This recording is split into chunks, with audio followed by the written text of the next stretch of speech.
Tonight on Nova. You seen him? Yeah. Where do you see him? Aside. Alien abductions. I'd be floated outside and then in a beam of light lifted up into a ship. My legs were being spread apart. You can't breathe, you can't move. You're dealing with a phenomenon that has an absolute core of reality. But how real is it? Whether what's going on is in outer space or inner space, that's the question. Kidnapped by UFOs.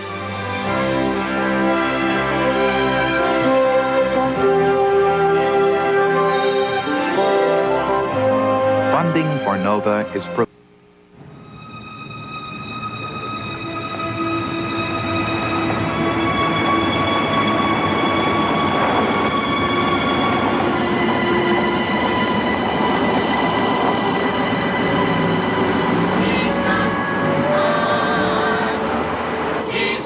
In the early morning hours of September 19th, 1961, Betty and Barney Hill were traveling a deserted New Hampshire highway when an event occurred that would forever change the course of their lives.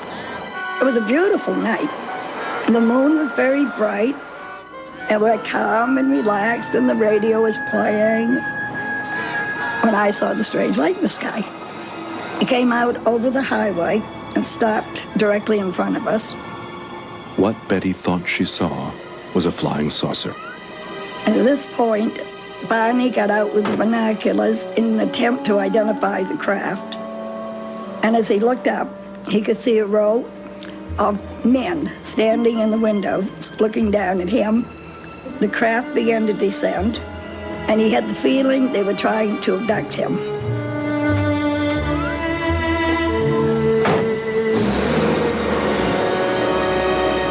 At first, Betty and Barney Hill recalled only shadowy fragments of what happened that night.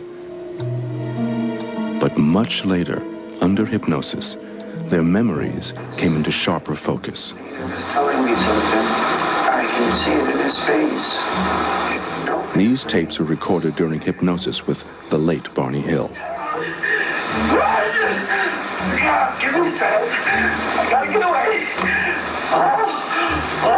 According to the Hills' extraordinary tale, they were forced aboard a flying saucer by creatures from outer space. As far as we know, we are probably, at least in modern day life, the first ones to have face-to-face contact with astronauts from another solar system. Betty and Barney Hill may have been the first, but are certainly not the last to report an alien abduction. Since that night on a lonely highway 30 years ago, thousands have come forward charging that they, too, are the victims of UFO kidnapping.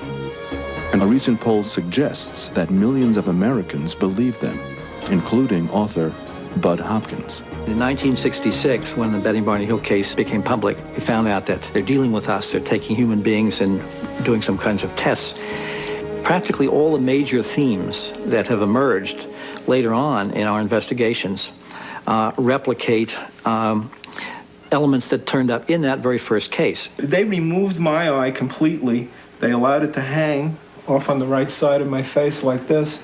And there's this probe that they had that came from the ceiling, and they inserted the probe just at... Bud Hopkins conducts support groups for people who believe they've been abducted. Here they come together to share their stories. I was taken to some underwater facility. This thing is a huge dome, underwater dome. It's like a bubble. There's no girders, no beams, nothing holding this up. It's just this huge bubble. You could probably fit 10 football fields. Hopkins has devoted much of the last 2 decades to finding and writing books about cases of alien kidnapping. I would assume the high moment we talked about was when you were a little child. Something otherworldly had happened to me. I mean, I was 5 years old, and I was lying in bed, and, it was nice and quiet, and then all of a sudden, what I remember is this incredible, I can't think of any of the words to describe it except to say it was a light show. It was more like a laser show. I mean, it's just the most incredible patterns and colors that, I see them in my mind, but I have no words for them. You started to say how your thing, Sherry, when you were a kid, how you felt the outsider, different. Although Bud Hopkins has no formal psychological training, he provides therapeutic services for dozens of so-called abductees each year. His New York loft, once exclusively a studio for his successful career as an artist, is increasingly overrun with calls, letters, and drawings from people describing their own strange encounters with creatures like these. These are very small, frail-looking figures. And all of the power or energy or force or whatever they seem to have really resides in the eyes, because the body is something that has no tensile strength at all. But the eyes are very powerful and controlling. The most striking physical feature are the eyes, I think. They're frightening, they're black, almost liquidy. That's the first thing that I've noticed. And then the skin's white. They look very frail to me. Like you could hurt them if you were able to, but you're not able to. Essentially, what always happens, virtually always happens, the person is paralyzed, they cannot move, they can be in bed at night. I was taken from my bedroom one night, and I was being carried out of the house, and these beings have the ability to literally walk through walls, doors, solid objects. They are approached by small figures. This is the most terrifying moment in the whole experience for them. Seeing a figure standing at the foot of the bed and then feeling like my skin was moving as if in a G-force back. They're usually lifted up through some kind of light beam. I know this sounds absolutely peculiar, but that's what you get again and again and again. I'd be floated outside and then in a beam of light lifted up into a ship. And the most striking thing, the things I remember the most, were what I'd consider the examination room, where the floor was like a jet black, like an obsidian black, and then it appeared to be kind of a stainless steel table, very cold, very metallic. They have probed me anally. They have stuck needles up my nose. They have stuck needles in my eyes. They have probed my ears. I remember being subjected to a procedure that involves taking semen, placed on a operating table, immobilized. I was induced to have an erection.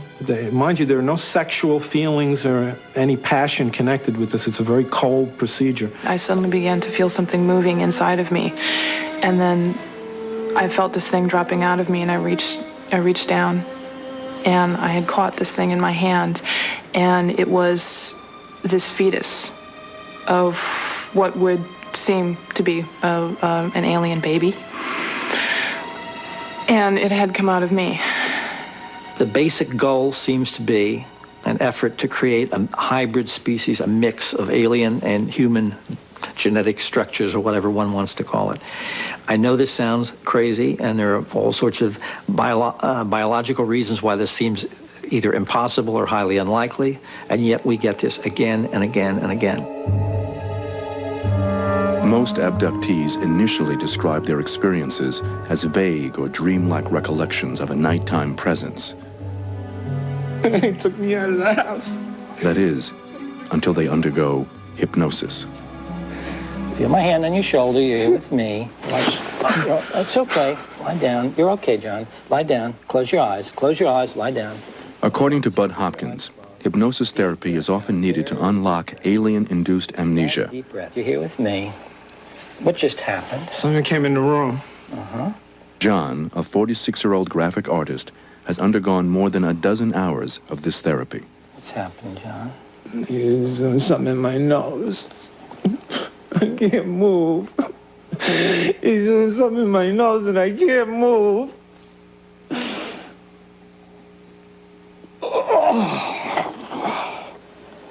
What is it? It's that recording thing, that tracking thing that they have to put in there. Did he tell you that's what it is? John recalls aliens implanting a tracking device in his nose, but like other physical evidence, it is never recovered. Instead, the proof offered for abductions is the stories themselves. We move so far. As the case material mounted up, and case after case after case replicated the cases before, and these were totally believable people from all walks of life, and even down to tiny details in their descriptions of what happened to them.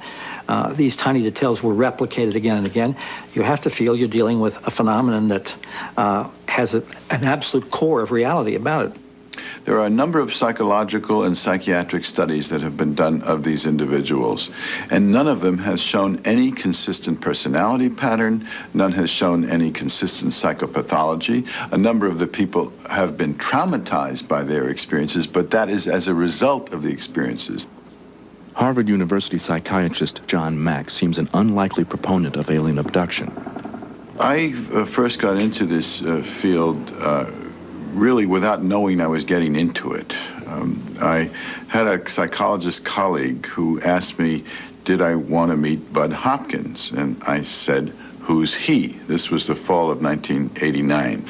And she explained that he was an artist in New York who took seriously the stories of people who reported being taken by alien beings into spacecraft. And my reaction to her was that he must be quite mad if he believes such stories, and he must be dealing with some contemporary sort of psychosis. So he came to me, and I began showing him the material. One of the interesting things that I did was I handed him 20 unopened letters that I had not looked at myself, not read them, not opened them, that I had received in this box of ongoing mail. From people who obviously were writing in because they felt they'd had experiences. And I said, John, you open these letters, you read them. You tell me, is this some sort of range of strange psychological problems? Or are these people describing a real experience? And he called me the next day to say he was quite astonished by this. In case after case after case, I've been impressed with the consistency of the story, the sincerity with which people tell their stories, the power of the feelings connected with this, the self-doubt, all the appropriate responses that these people have. When John Mack threw his reputation and the name of Harvard behind this strange phenomenon, abduction stories gained credibility. This caused many scientists to sit up and take notice. Astronomer Carl Sagan. I personally have been captured by the notion of extraterrestrial life, and especially extraterrestrial intelligence, from childhood. It swept me up. And I've been involved in sending spacecraft to nearby planets to look for life, and in the radio search for extraterrestrial intelligence. Carl Sagan has long scanned the cosmos searching for radio signals from extraterrestrial intelligence. So far, the search has been unsuccessful. But whether or not there is intelligent life somewhere out there in the vastness of the universe is a very different question from whether or not aliens have arrived on planet Earth. I'm frequently written to saying, how could I search for extraterrestrial intelligence and disbelieve that we're being visited? I don't see any contradiction at all. It's a wonderful prospect, but requires the most severe and rigorous standards of evidence. Sagan and others charge that the stories from abductees are not sufficient proof, given a lack of physical evidence and the scientific implausibility. Physicist Paul Horowitz. People think of us scientists as being grouchy old folks who insist on the right kind of evidence and probably have our minds all made up. If a rocket ship landed, if an alien saucer landed in my front yard tomorrow morning, I would be more delighted than anyone else around. And quite independent of the fact that I've said that they probably wouldn't do it, I would think it's terrific that they actually did. The whole problem in this business is that they haven't done it, that there's no credible evidence that they ever have, and most of us believe they never will. It's often said that I'm a believer and sort of have lost my objectivity. And I really object to that, because this is not about believing anything.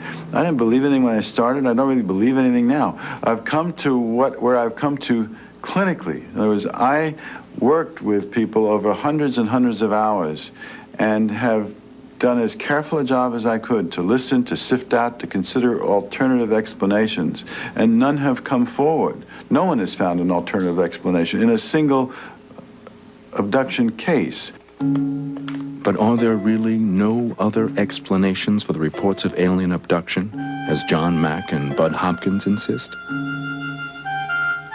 As Hopkins embarks on a brand new case, Nova goes along to investigate whether or not there might be more earthbound explanations for the stories of extraterrestrial encounters. I'm willing to just start absolutely ground zero or whatever, and just start an investigation, do the interviews that I would ordinarily do, so the process can be made available to other investigators, scientists, mental health people, or whatever. I have absolutely nothing to hide. I'm going to Florida in this particular case to look into it because it has so many really fascinating dimensions, especially the fact that there are 2 children involved. I am a mother. I do not want to believe that my kids are being abducted. I'd rather believe that there's something wrong with my mind than to believe actually my kids are abducted. Jody first began to fear for her son and daughter 3 years ago after she read Hopkins' best-selling book, Intruders. I was in the grocery store and there was a pile of books on sale and Intruders was one of them. So I figured, oh, why not? We'll take it home and read it. I could not believe how many similarities there were between the book and what happened in my life. And I always knew that something had happened and that there was a presence in my room and there was these little men, but I had no way of categorizing it until I read the book. Hi there. How are you? Nice to meet you. Nice to meet you, I'm so glad too. you're here. Come on in. Hi, you guys want to come in and meet Mr. Hopkins? I'm curious, what's the first time that you noticed something coming? I guess it would have been from Brian. I was out with the kids once in the car, and Ryan said, you know, Mommy, I saw the shadows again last night. Now, we had gone... Jody and her husband Mike tell Hopkins a tale of shadows, monsters, and their son's other nighttime fears. Next, Hopkins turns his attention to the children. What I intend to do is to work with the children, and I will play with them and fool around. I don't want them to think that this is a big, scary game. I want to see what the children are saying and what we can learn, especially from the older boy. Okay. Hopkins shows 4-year-old Ryan familiar characters like Santa Claus and Batman. Policeman. A policeman. Among them is this drawing of an alien. Ever seen anything like that before? Hopkins next asks Ryan to make up a story about this picture. Comes in, what does he say?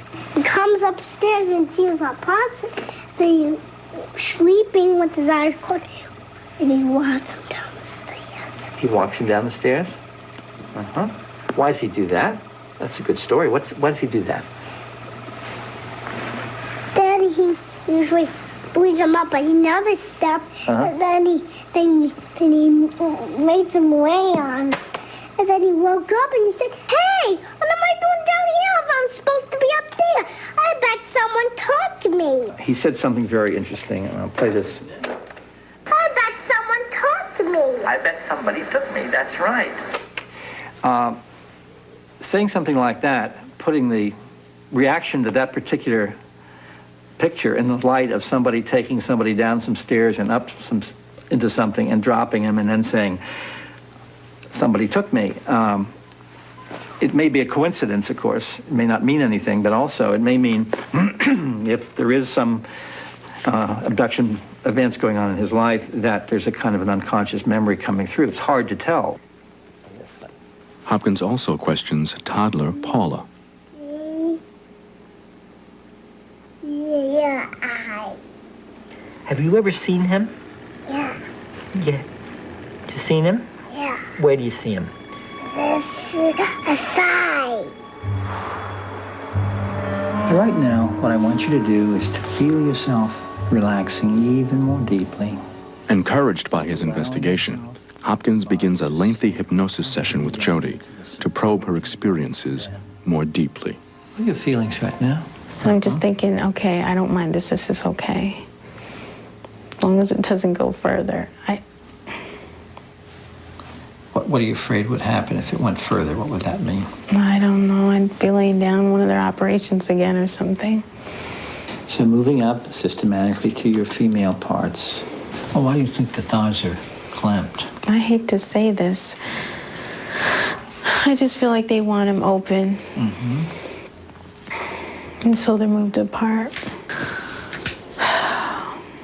I think I had an exam.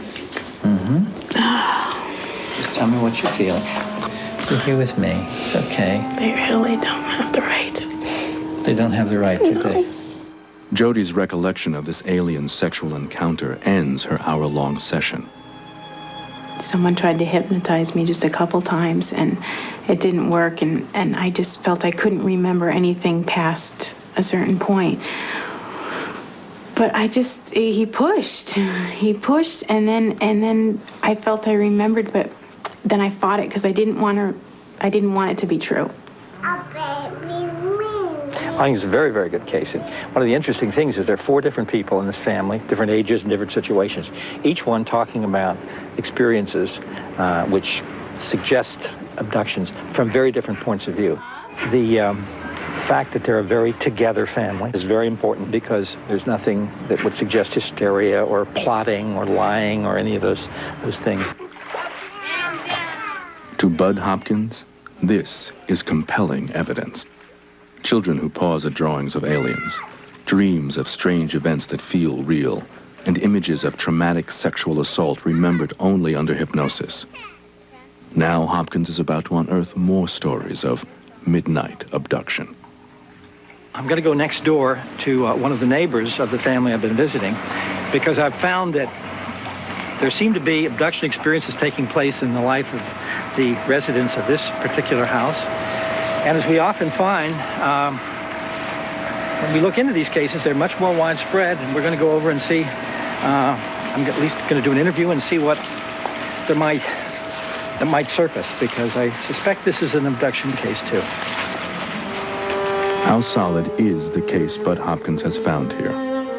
If 2 families in a suburban neighborhood tell similar abduction tales, is the only possible interpretation that they are indeed being kidnapped by aliens? Or are there more prosaic, earthbound explanations for the stories so sincerely recounted?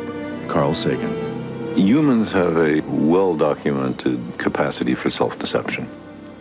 There's something interesting going on here, no question. This is not trivial and not instantly dismissible.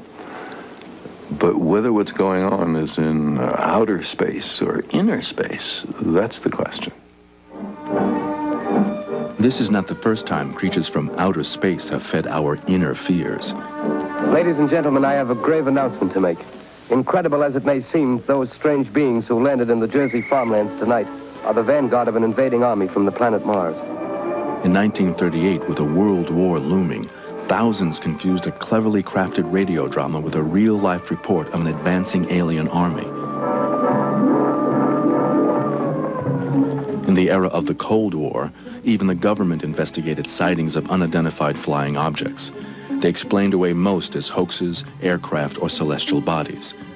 Still, many Americans remained suspicious and asked if UFOs were visiting our planet, who was flying them?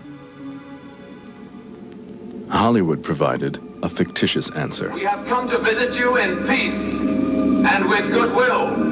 Those flying saucers. People avidly watched the skies, and some gathered to celebrate their alien encounters. Just hide their eyes and call them meteors. I have made telepathic contact for the past 8 years with many space people from many areas of space, both inside and outside of this solar system. You are about to experience the awe and mystery which reaches from the inner mind to... In 1964, this cult hit featured an alien with telepathic powers, very much like those Barney and Betty Hill described just days after this broadcast. They had a gray tone to the skin, smaller nose, and thin slit for mouth. They had larger eyes than ours. And in the weeks following this television movie of the Hills' own story, many reported similar abductions.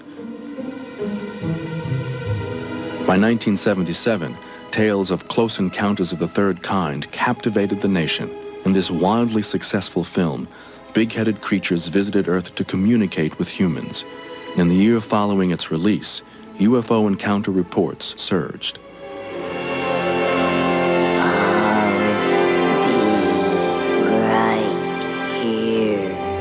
When the most famous extraterrestrial of all time phoned home, E.T. Earthling contact became a central theme of sci-fi mythology.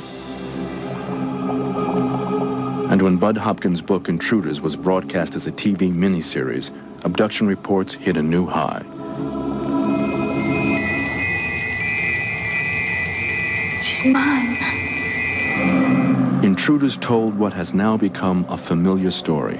A story of humanoid beings with dark telepathic eyes, of elaborate reproductive procedures, and of a new race of human-alien hybrids. For many, this creature from the blockbuster movie and book Communion has become the prototypical alien. Robert Baker. Very few people in the country are not familiar with the face on the cover of Whitley Strieber's Communion. It's like an urban legend. Everybody's heard it. We've seen the science fiction movies. We've seen Close Encounters of the Third Kind. We've seen E.T. and all of these other movies. So the result is it's part of our culture now. The idea of people going outside, looking up, seeing an alien spaceship, of being lifted up to that spaceship on a blue beam of light, and then being laid on a platform and examined. These are cultural themes.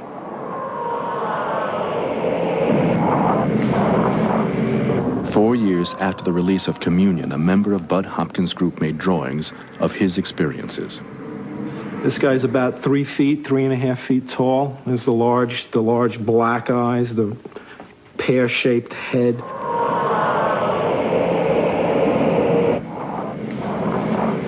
And then these are the little guys. These guys are blue. Their skin is very blue.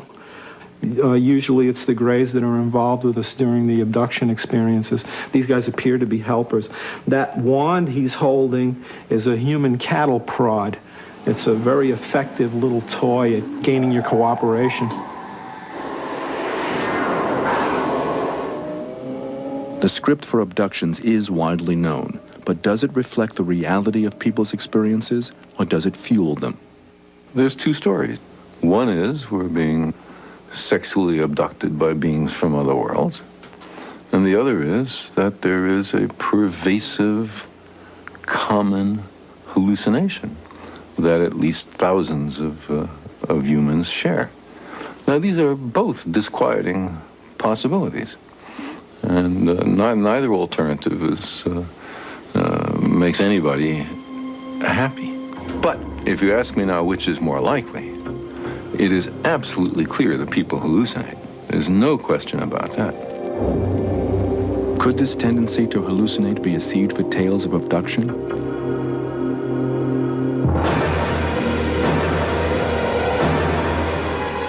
Before aliens, other midnight interlopers vanquished and raped.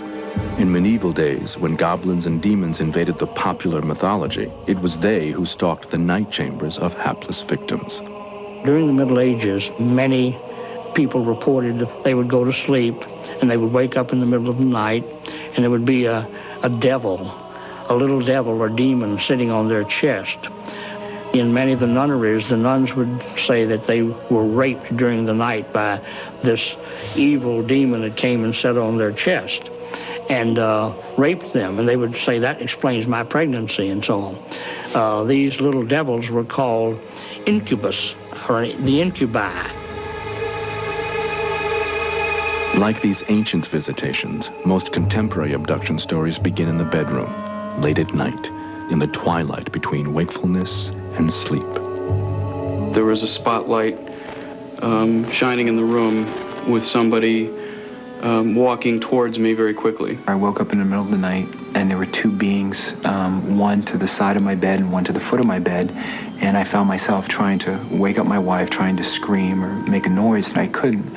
And again, I felt myself paralyzed. Panic set in, and it's so intense that it takes your breath away. You can't breathe, you can't move. I laid there, and after I had opened my eyes to look at the clock radio, my legs were being spread apart, and when that began to happen, it became much more frightening. I was just like, oh God.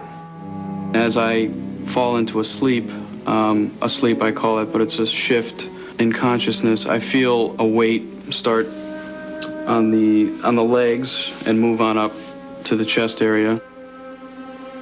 One of the most fascinating aspects of this young man who was talking about his alien abduction described having partial paralysis, not being able to move, having all kinds of strange sensations and hearing clocks ticking and the same things like this.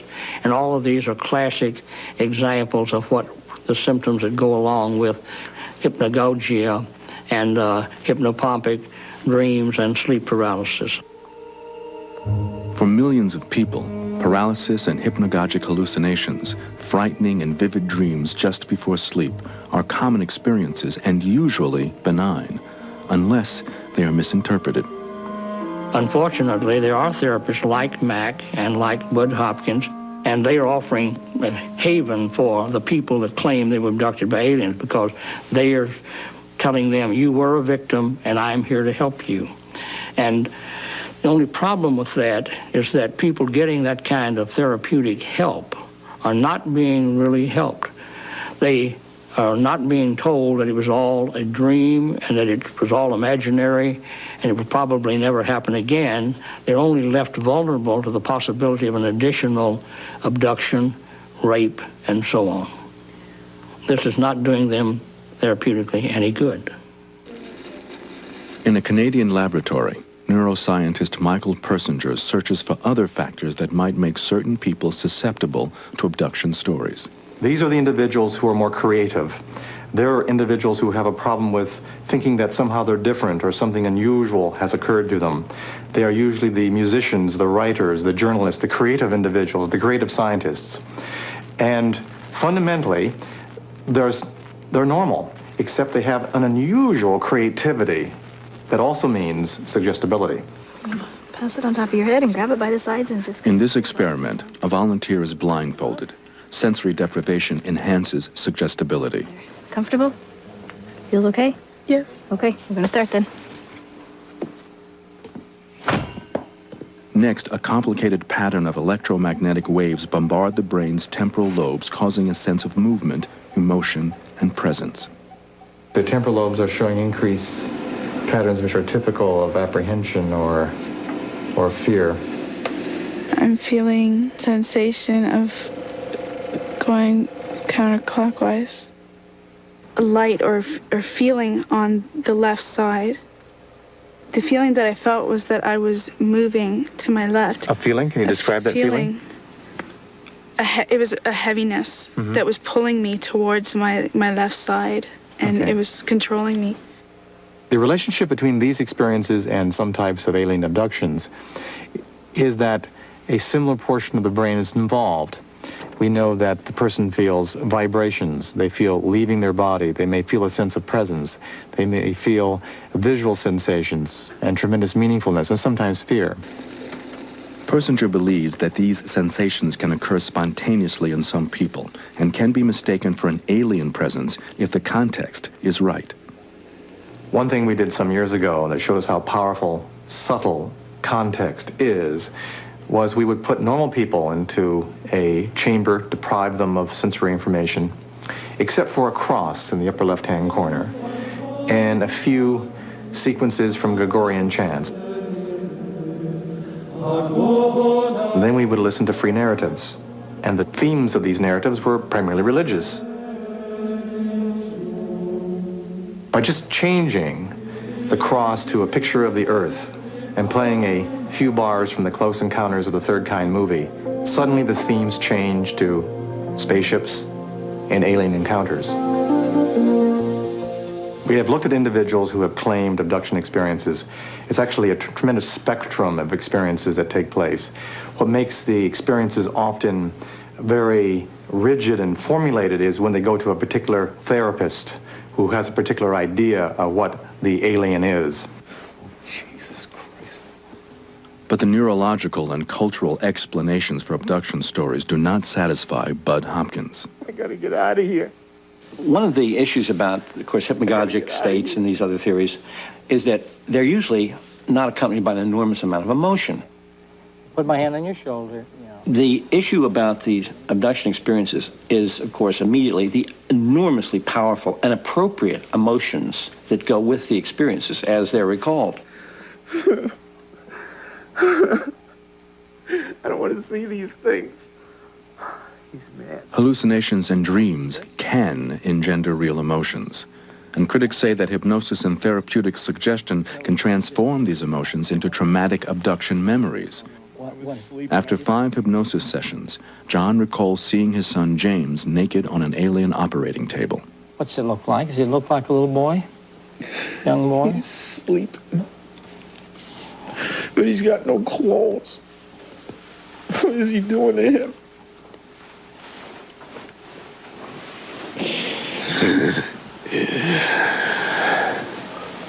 You sure it was, or you just think? That was James. It was James. Psychologist Elizabeth Loftus. If you convince someone falsely that they were victims or that they had some horrible experience, and they now believe in this false experience, they can feel very emotional about it. My boy. And they may cry, they may scream, they may tremble, they may feel terrible, but it's a feeling terrible about a false memory that they've now adopted for themselves. To investigate just how malleable and unreliable memory can be, Loftus conducted a well-known experiment, lost in a shopping mall. She and her researchers attempted to implant a memory of a traumatic event that never took place. The latest work that I've been doing involves trying to get people to believe and remember that when they were children, they were lost in a shopping mall. They were lost for an extended period of time, that they were frightened, they were crying, and they were ultimately rescued by an elderly person and then brought back together with their family. You actually were lost from your parents for a little while. As her family confirmed, the subject was not lost, but the researcher plants the suggestion and prompts her to remember the scene. Do you remember an older woman might have taken you to security? Mm-mm. Okay. Do you ever remember hearing your name on the PA system? Yeah, I do remember that. Could it have been this It could have time been. when you were 5? It could have been. Once a memory has been implanted through suggestion, it can seem very, very real to the person. A person can elaborate on it, describe it in greater detail, feel it and experience it with a lot of confidence, even though it's false. In our shopping mall paradigm, we've gotten people to remember all kinds of details about the elderly person who supposedly rescued them. There was an elderly lady who came up to you and asked you your name. Do you remember anything about her? I almost remember her like wearing a long skirt and a sweater, but 1 week later, the subject has constructed a detailed memory of an event that never took place. Do you remember her asking you the sound of her voice? I do remember her asking me if I was lost and then asking my name and then saying something about taking me to security. Through suggestion, we're finding that maybe as many as a quarter of our subjects will develop a complete or a partial memory of this experience that never really happened to them. Now you're on a train taking a trip back in time. We're going slowly down through the years. According to psychologist Robert Baker, hypnosis enhances this natural suggestibility. Hypnosis is nothing except the turning on of the human imagination. And that can be turned on best by having someone relax, get them into a relaxed state, and then provide them with suggestions. If the person getting them to relax is a respected, charismatic figure, somebody that is looked up to, then the person will more than likely comply with the request made by the so-called hypnotist. Concentrate on those muscles and let them go soft and loose and limp. Just like a knife going through hot butter. The hypnotist says, go back in the past and remember when you were soldiers in the Civil War. The individual being hypnotized will make a maximum effort to do exactly that with his memory. He will rake his memory to see if he can remember having read The Red Badge of Courage or some other Civil War novel, and then he will identify with that character that is suggested to him, and he will do his damnedest to create a credible, believable story. 1300. To demonstrate his point, Baker takes his subject backwards in time. You're not in the United States, North America anymore. You're somewhere else. I want you to open your eyes, look around, and tell me where you are. I seem to be involved with a team of horses that are going much too fast. I was kind of enjoying riding so quickly, but I could see the horses' manes sort of flying back. Are you controlling them now? Yeah, I think so. Where was this happening? I don't know. I want you to focus on it. What's going on? After this session, Baker will debrief his subject, but for now, she imagines she is back in the days of the Roman Empire. Were you small, very small little girl, or big? No, I'm grown up. I was a man, a young man. Young man. What was that young man's name? What's your name? It ends in IUS. It seems sort of Latinate, like Aurelius or something, yes. What kind of clothes were you wearing? A short leather, sort of tunic-y. I seem to have long, high boots laced up. What are your feelings right now? I just know that they're there. I don't even know if I see them that well. Psychologist Loftus sees the power of suggestion at work in Bud Hopkins' hypnosis sessions. Let's go back to the very first moment. I want you to tell me just how your body feels. Your body has its own memories, and they're almost separate from the memories of your mind. Your body remembers how it feels. One of these obvious things is that he's pressing her for more details. He's pressing her with, you can remember more, your body remembers, you can remember more. And it's an encouragement to elaborate, to imagine. Everything's fine. Later on, he's going to help her interpret these mental products as if they are actual experiences. So you sit on this thing and there are three around you, you say? And then what happens? Oh, I don't know why this is coming to me, but they have to take off my shirt. You take off your shirt. Let's just go right through this. Your body remembers what it experienced. There's a belief out there that memories get stored in our body, that even if the mind doesn't remember, the body somehow does. And the expression body memories is bandied about quite a bit. But in actuality, there is no good scientific support for the idea that our bodies are remembering things that our mind does not remember. That's all I can remember. No, you can remember more. You can remember more. The ones you like and the good guys, let's put over here. And the ones you don't like, you put over. Loftus identifies subtle but powerful suggestive cues in Hopkins' interactions with Jody's children. That man's a bad guy? Yeah. Okay. When I watched Bud Hopkins do the tests with the 4-year-old boy, it was amazing to me because you could sort of see a UFO abduction memory in the making. I want you to tell me why they're bad. Yeah. Now, how about him? Why is he bad? Because he doesn't really know anybody. He doesn't know anybody? Yeah, that's why he's so bad. It was a step-by-step process where he started with, do you recognize this? Now let's put it in the good pile or the bad pile. What is it that this creature did that made you put it in the bad pile? Is he a big, tall guy? Is he this big? Is he way up there? So there is a generation of ideas and a generation of a story.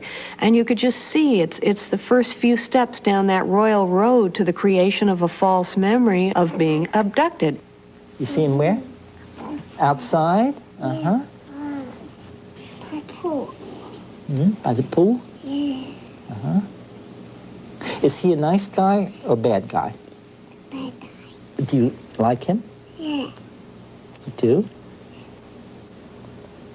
You said he was a bad guy. Yeah. Do you like bad guys? Yeah.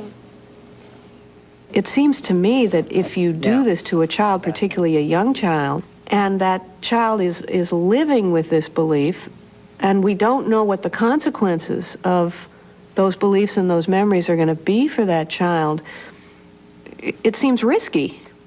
It seems risky. Does it seem to you that your hesitancies in that area may be connected with UFO experiences? Without a doubt. Without a doubt. Without a doubt. Could suggestive influence also be at work in Bud Hopkins' support groups? Social psychologist Richard Ofshe considers this a likely environment for the creation of false beliefs.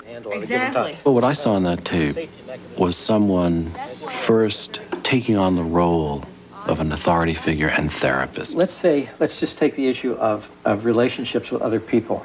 I mean, everybody in the world has relationship problems. Up until I was about 18 years old, I was almost asexual. Next, people are revealing things about themselves that they clearly find embarrassing, defects in their lives. And he's helping them explain these things away as the product of the aliens coming to see them. The worst was the implantation. That was the implantation. That Based was the on most degrading experience. Degrading, Yeah. I don't remember, you know, that stuff with the implants, the fetal implants, or them taking something away. And like I told you before, I think that's my own defenses, because I don't know if I'd be able to really handle that very well. I thought it was interesting the way in which the woman who commented about how she didn't quite have the memories that somebody else had because they must be blocked. Well, it makes it very clear where that's going. The person who has imagined it thinks that what they've done is access a memory, so they accept that image as a memory. They now genuinely believe it's real, and when they offer it to the group and are rewarded for having found what was expected, it all makes sense. I don't know if there's such a thing as collective hallucinations. I don't think there is. I don't see why my life... Like Hopkins, John Mack leads regular support groups. Oh, you saw that too. One former member has come forward with an insider's view of the making of an alien abduction. When Donna Bassett heard about the Harvard professor, she says she decided to infiltrate Mack's organization. Bassett sent him a letter describing a family history of abductions. Mack agreed to meet and beforehand sent a package of articles which gave Bassett the impression he believed her story. He actually sent me material in advance of the first meeting to review. So he had already made up his mind that I was an abductee based on a letter without any prior contact. These documents went into such detail about what was expected of an abductee, including sound effects, body movement, descriptions. And, you know, it was impossible not to be prepared for the meeting. They met at a Cambridge hotel. Later at Mack's house, he taped 3 hypnosis sessions which Bassett claims she faked. Her husband and Mack's assistant were present. That's it. Just be calm. You're fine. You're doing just great. Here you are in a bedroom with this strange man looming over you in the darkness. And it makes you uncomfortable, especially since the technique he's using makes you very aware of your own body. Your body is very sensitive. Yes. What is the worst part of the treatment? They put this cold thing. Cold thing, where do they put it? Inside of me. Where? In your belly, in your vagina? Where? Yes. To appeal to peace activist Mack, Bassett says she cooked up a story of aliens trying to save our planet by bringing together long-time political adversaries. It had been the anniversary of the Cuban Missile Crisis. I got to the point where I was saying there was this bald man in this spaceship. Can you say anything more about this bald man? What else? Try to remember. Go inside and tell me what you can. How old was he, maybe? No, he's a grown-up. He kept saying, well, what language is he speaking? Try to tell me who he looks like from Donna. He looks like a guy with a shoe, with a UN. Right, That's who he looks like. Okay. He looks like Khrushchev. That can't be. That Was he can't Khrushchev? be. I can't. Stupid. Drop Donna's 35-year-old critical mind for a moment. Did he look like Khrushchev? Yes. Okay. Was anyone else? There are other people there. Anyone else with responsibility like Khrushchev? Yes. And he was ecstatic. He was like, this just made his whole millennium. So don't worry about how foolish or crazy or impossible it seems. Just notice who's there. She's got both up there. They're having an argument. And who's the other one? What's the other one's name? That's the other one's Kennedy. Can't be Kennedy. You see him? Yes. Even after the session, Mack pressed for details. And I'd like to know more of who they were. Was McNamara? Did you see him? Yes, and I thought Rusk was also there. Well, we certainly needed some kind of intervention in 1962. There was no skepticism. He would believe the most far-fetched things, or at least he seemed to. The only time he got critical was when I tried to find alternate explanations for some of these experiences myself. After a year with Mack's group, Bassett gave her story unpaid to Time magazine. I don't know what really is motivating Donna Bassett. She's, in contrast to virtually everyone else I've worked with, she set out to make a name for herself as my nemesis and attacker and critic, and was able to get a damaging story into Time magazine. I don't know, I mean, for me to... I worked with Donna in good faith, and she claims it was all a hoax, and people I know in the experiencer community think that she did not hoax, that she's an experiencer who never came to terms with her experiences. The ease with which Mack accepts either deliberate, misleading, or hypnotic fantasies as real is very frightening for someone who's in a position of authority, for someone who's in a position of telling people this stuff is real. There's nothing tentative about that. We're dealing with a phenomenon which violates our sense of reality and which operates in this gray area between the physical world and the subjective or mythic or other realm world. We're being asked to prove this by the methods of the physical sciences alone. But those methods, in my view, will not yield its secrets. In 1994, concerned by mounting scientific criticism of John Mack and his research, Harvard University launched a lengthy internal review. In the end, with academic freedom at issue, the university took no adverse action. Today, John Mack, Bud Hopkins, and dozens more therapists around the country conduct abductee support groups and protracted hypnosis sessions. Hopkins is also at work on a new book, another installment in the popular culture of UFO kidnapping. Perhaps paving the way for more and more people to come forward as Betty and Barney Hill did in the 1960s with their own shadowy memories of alien intruders. For many prefer these fantastical stories to the more prosaic explanations offered by science. As a scientist, what worries me the most is the absence of skeptical thinking, not just on the so-called abductees, but on the part of the therapists. Because I believe that the method of science is tried and true. It is not perfect, it's just the best we have. And to abandon it with its skeptical protocols is the pathway to a dark age.